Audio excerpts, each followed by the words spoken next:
Let me ask you a question. कभी किसी लंबे, थका देने वाले दिन के बाद या किसी आर्ग्यूमेंट के बाद आपने बोला है, यार आई एम सो डिप्रेस्ड। ये फ्रेज इतना कॉमन हो गया है, राइट? हम सब कैजुअली यूज करते हैं।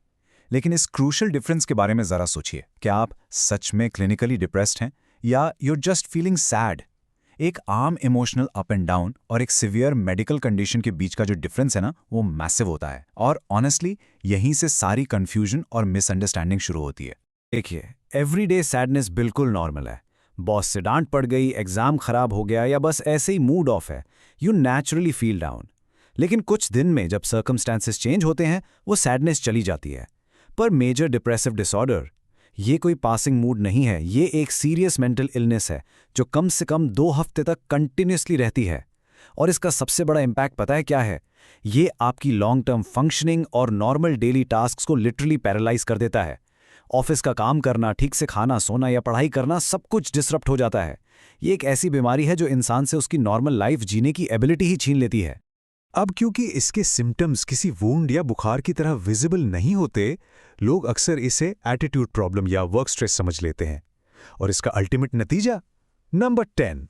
National institute of mental health का डेटा कहता है कि एक एवरेज पर्सन को प्रोफेशनल हेल्प मांगने में लगभग 10 साल लग जाते हैं। Yes, 10 full years.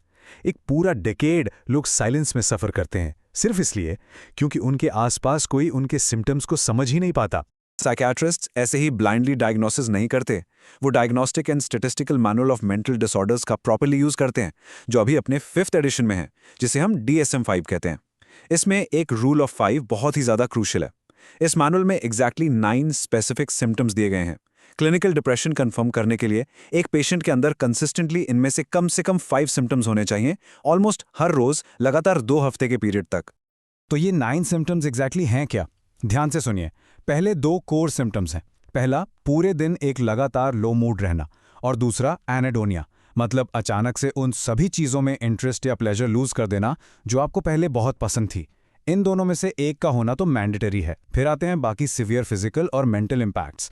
Significant weight loss या वेट गेन, बहुत ज़्यादा या बहुत ही कम सोना, एक्सट्रीम फटीग और साइकोमोटर स्लोइंग, यानी आपके थॉट्स और फिजिकली आपके मूवमेंट्स इतने स्लो हो जाना कि बाकी लोग भी उसे ईजिली नोटिस करने लगे। इसके अलावा बिना किसी सॉलिड रीजन के इंटेंस गिल्ट फील करना, कॉन्सेंट्रेशन बिल्कुल जीरो हो जाना और रिकरेंट सुइसाइडल थॉट्स आना, ये सारे सिम्टम्स मिलकर एक पेशेंट की लाइफ में मैसिव डिस्ट्रेस कॉज करते हैं।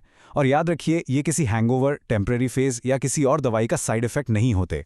अगर आपने कभी किसी डिप्रेस्ड पर्सन को बोलते हुए सुना है, यार बस पॉजिटिव सोचो और गेट ओवर इट, तो फ्रैंकली वो बायोलॉजी को कंप्लीटली इग्नोर कर रहे हैं। डिप्रेशन सिर्फ माइंड का खेल नहीं है, इसके ब्रेन में क्लियर मेजरेबल फिजिकल मैनिफेस्टेशंस होते हैं। इमेजिंग स्कैन्स में हम क्लियरली देख सकते हैं कि एक डिप्रेस्ड ब्रेन में लर्निंग और मेमोरी हैंडल करने वाले हिपोकैम्पस और फ्रंटल लोब्स का वॉल्यूम एक्चुअली श्रिंक हो जाता है, यानी स्मॉलर हो जाता है। साथ ही हम हाई कोर्टिसोल जैसे मेजर हार्मोन एबनॉर्मलिटीज देखते हैं। आप इन डीप स्ट्रक्चरल और केमिकल चेंजेस को सिर्फ विल पावर से ठीक नहीं कर सकते, एग्जैक्टली वैसे ही जैसे आप किसी टूटी हुई हड्डी को सोचकर ठीक नहीं कर सकते। ये एक डीपली फिजियोलॉजिकल रियलिटी है। इस ब्रेन केमिस्ट्री को ठीक से समझने के लिए हमें मोनोअमाइन थ्योरी पर आना होगा, जो इन केमिकल मैसेंजर्स पर फोकस्ड है, जिसे हम न्यूरोट्रांसमिटर्स कहते हैं। ये आपके ब्रेन के क्रिटिकल सिग्नलिंग मॉलिक्यूल्स होते हैं। बेसिकली इन्हें ऐसे केमिकल मैसेंजर्स समझिए जो मैसेजेस को एक न्यूरॉन से दूसरे न्यूरॉन तक पहुंचाते हैं। ये एग्जैक्टली वो चीज़ है जो आपके डेली फंक्शंस को प्रॉपर्ली रेगुलेट करती है। आपका मूड कैसा है, आपकी नींद, भूख, फोकस, एवरीथिंग। अब ये मोनोअमाइन थ्योरी उन 3 में न्यूरोट्रांसमिटर्स पर जूम इन करती है जिनका सीधा कनेक्शन डिप्रेशन से है। थ्योरी का सिंपल पॉइंट ये है कि इन केमिकल्स का लो लेवल सीधा उन पैरालाइजिंग सिम्टम से जुड़ा है। सोचो, अगर आपका सेरोटोनिन लो हो गया तो अजीब से ऑब्सेशंस, कंपल्शंस और मेजर स्लीप डिस्ट्रप्शंस आते हैं। अगर नॉरएपिनेफ्रिन गिरा तो इंटेंस एंग्जाइटी होती है और अटेंशन कंप्लीटली ड्रॉप हो जाती है। और अगर डोपामिन डाउन हुआ, जो कि रिवॉर्ड केमिकल है, तो आपकी मोटिवेशन और किसी भी चीज़ से खुशी फील करने की एबिलिटी हैवीली इम्पैक्ट होती है। अगर इनमें से एक भी सिस्टम आउट ऑफ बैलेंस हो तो पूरी लाइफ पर इसका कैस्केडिंग इफेक्ट लिटरली डेवास्टेटिंग होता है। एक अच्छी न्यूज़ है, क्योंकि हम इसकी बायोलॉजी समझते हैं, इसका मतलब है हम इसका इफेक्टिव इलाज भी कर सकते हैं। और सही ट्रीटमेंट के साथ 70 से 80% पेशेंट्स एग्जैक्टली रिपोर्ट करते हैं कि उनके सिम्टम्स हैवीली रिड्यूस हुए हैं। हम जनरली इन अप्रोचेस को 2 पाथवेज में कंपेयर करते हैं। पहला है नॉन फार्माकोलॉजिकल अप्रोच। इसमें कॉग्निटिव बिहेवियरल थेरेपी या CBT जैसी टॉक थेरेपीज आती हैं जो स्पेशली माइल्ड से मॉडरेट सिम्टम्स के लिए एकदम ब्रिलियंट हैं। इसमें बेसिक लाइफस्टाइल चेंजेस भी आते हैं, जैसे वीक में 3 दिन 20 मिनट एक्सरसाइज करना, जिससे natural mood boosting endorphins release होते हैं। दूसरा पाथवे है फार्माकोलॉजिकल ट्रीटमेंट्स, यानी वो मेडिसिन्स जैसे SSRIs। ये तब पिक्चर में आती हैं जब डिप्रेशन मॉडरेट से सिवियर हो या जब थेरेपी अकेले पूरा काम ना कर रही हो। बहुत बार डॉक्टर्स बताते हैं कि सबसे बेस्ट रिजल्ट्स इन दोनों अप्रोचेस को परफेक्टली कंबाइन करके ही मिलते हैं। तो SSRIs जो कि सबसे कॉमन एंटी डिप्रेसेंट्स हैं, वो स्पेसिफिकली काम कैसे करती हैं? चलिए स्टेप बाय स्टेप देखते हैं। स्टेप 1, सेरोटोनिन आपके न्यूरॉन्स के बीच की खाली स्पेस में रिलीज होता है, जिसे सिनेप्टिक क्लेफ्ट कहते हैं। नॉर्मली क्या होता है, ब्रेन इसको फटाफट वापस रीअब्जॉर्ब कर लेता है, लेकिन स्टेप 2 में SSRI मेडिकेशन इस रैपिड रीअब्जॉर्प्शन को ब्लॉक कर देती है और इसका रिजल्ट होता है स्टेप 3, ज़्यादा सेरोटोनिन उस सिनेप्टिक क्लेफ्ट में लंबे टाइम तक एक्टिव रहता है, जिससे अगले न्यूरॉन तक जाने वाले मूड सिग्नल्स इंप्रूव हो जाते हैं।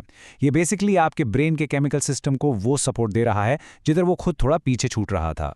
एक पूरी कंप्लीट क्लिनिकल पिक्चर देने के लिए मुझे इलेक्ट्रोकन्वल्सिव थेरेपी यानी ECT के बारे में भी जरूर मेंशन करना चाहिए। नाम सुनकर लगता है जैसे किसी मूवी का स्कैरी सीन हो, राइट? पर एक्चुअली ये जनरल एनेस्थीसिया के अंडर परफॉर्म होने वाला एक हाईली इफेक्टिव और स्ट्रिक्टली रेगुलेटेड मेडिकल प्रोसीजर है। इसमें ब्रेन में एक ब्रीफ कंट्रोल्ड सीजर इंड्यूस किया जाता है उन 50% पेशेंट्स के लिए जिनकी इलनेस सीवियर और ट्रीटमेंट रेजिस्टेंट है, यानी जिन पर कोई थेरेपी और मल्टीपल कॉम्बिनेशंस की मेडिसिन्स काम नहीं कर रही। वहां ECT लिटरली लाइफ सेविंग साबित होती है। ये सबसे पहला ऑप्शन नहीं है, एक लास्ट लाइन इंटरवेंशन जरूर है, पर तब ये एक वाइटल टूल बनता है। एस्थमा या हार्ट डिजीज की तरह नहीं, क्लिनिकल डिप्रेशन एक बहुत ही भारी सोशल स्टिग्मा कैरी करता है। लोग ऐसे मॉरल जजमेंट्स पास करते हैं जो एक्चुअली इलनेस को रिकवर होने के बजाय और बुरा बना देते हैं। लेकिन रिसर्च एक बहुत ही माइंड ब्लोइंग फैक्ट दिखाती है। अगर आप जेन्युइनली किसी से उनके सुइसाइडल थॉट्स के बारे में पूछते हैं बिना किसी फियर के, तो वो एक्चुअली उनका सुइसाइड रिस्क रिड्यूस करता है। ये काउंटर इंट्यूटिव लगता ना, हमें लगता है आइडिया देने से रिस्क बढ़ेगा, पर साइंस कहती है कि बोलने से प्रेशर रिलीज होता है। एक सॉलिड सोशल सपोर्ट नेटवर्क होना और बिना किसी जजमेंट के ओपन कॉन्वर्सेशंस करना इस स्टिग्मा को बिल्कुल शैटर कर देता है। ये एक ऐसी सेफ स्पेस बनाता है जहां लोग बिना शर्म के वो लाइफ सेविंग ट्रीटमेंट ले सकें जो उनका हक है।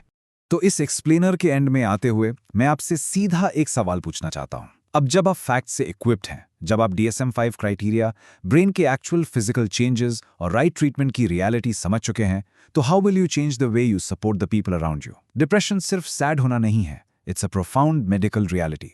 जब आप ये समझेंगे, तभी आप उनके लिए एक बेटर एलाय बन पाएंगे जो शांति से, साइलेंस में इस कंडीशन से लड़ रहे हैं। इन टेकअवेज पर जरूर सोचिए। आज इस एक्सप्लेनर में मेरे साथ जुड़ने के लिए बहुत शुक्रिया। Keep learning and take care of each other.